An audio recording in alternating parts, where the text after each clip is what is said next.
I think we have the Honorable Member for Molo, Honorable Kuria Kimani. Thank you very much, Madam Speaker. First of all is to congratulate the leader of Majority Party, the Honorable Kimani for bringing up this particular bill, the coffee bill of 2023, and the chair and the committee of the Departmental Committee on Agriculture for really doing justice to the recommendations made on this bill, and the report that they have tabled this afternoon really speaks a lot that they have the interest of the coffee farmers at heart. Honorable Speaker, I've had a chance to check on various research that has been done by credible institutions such as CARLO, International Coffee Organization, the University of Nairobi, the Coffee Board of Kenya, the Coffee Research Institute, among other reputable research institutions in this republic, on what has been ailing the coffee sector, Honorable Speaker. Honorable Speaker, there are around 6 reasons or 6 problem statements that have been said that have been clearly been agreed upon by these particular research institutions that have been ailing the coffee sector, Honorable Speaker. One of them is the low and volatile prices of coffee.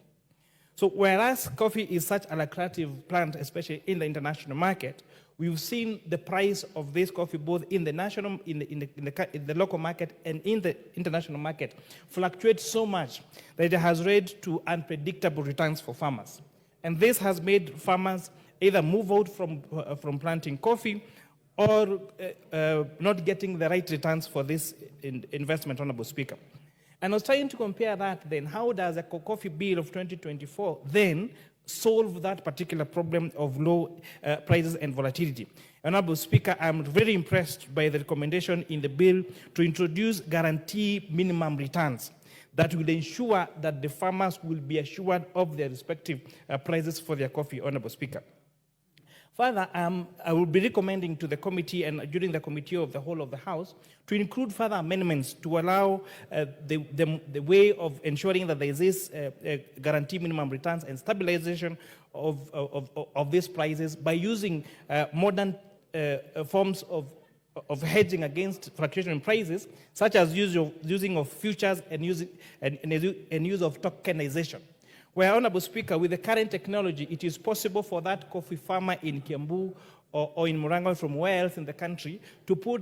part of their coffee in the international market through tokenization and get investment and get return and better prices for their coffee through tokenization or through use. Again, this bill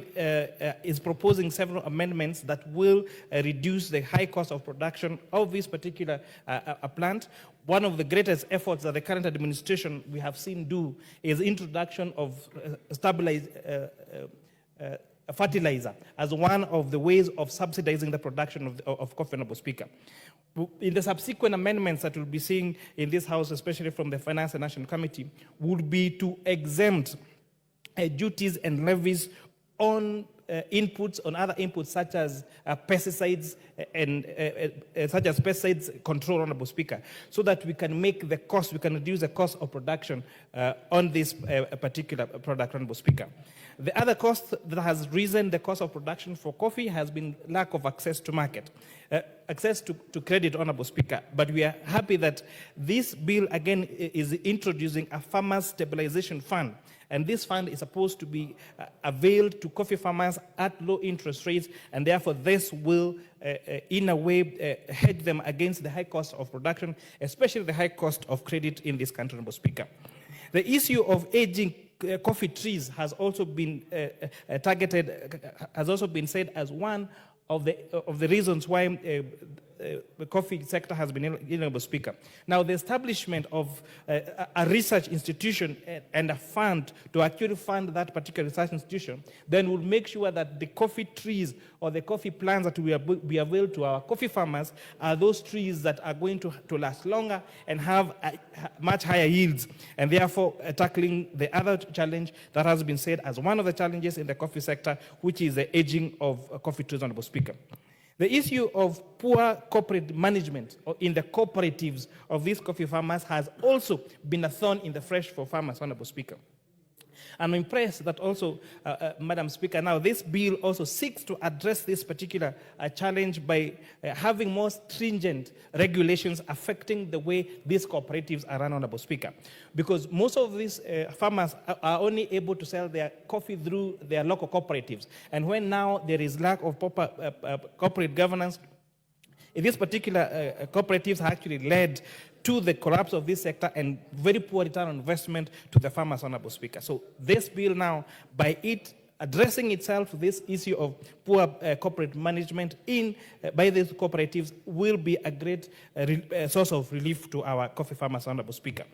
The issue of pests and disease control has also been a great contributor to the challenges that have been happening around the coffee sector. And again, the establishment of this research institute and proposed funding for this particular institute will now lead to better environmental friendly and cheaper ways of pest and disease control, so that farmers can have longer lasting trees and they can have better quality coffee that will going to give them maximum returns, Honorable Speaker. Lastly, a key challenge has also been said to be that of brokers and middlemen. But however, now this bill is proposing to have direct sales for export and licensing, and therefore farmers now will have a chance to sell directly to the local and national market, and therefore bypassing all those exploitative intermediaries around the coffee sector, Honorable Speaker. So looking at what research has shown as the challenges that they exist in the coffee sector, and looking at what this bill has done, Honorable Speaker, I am convinced that this particular bill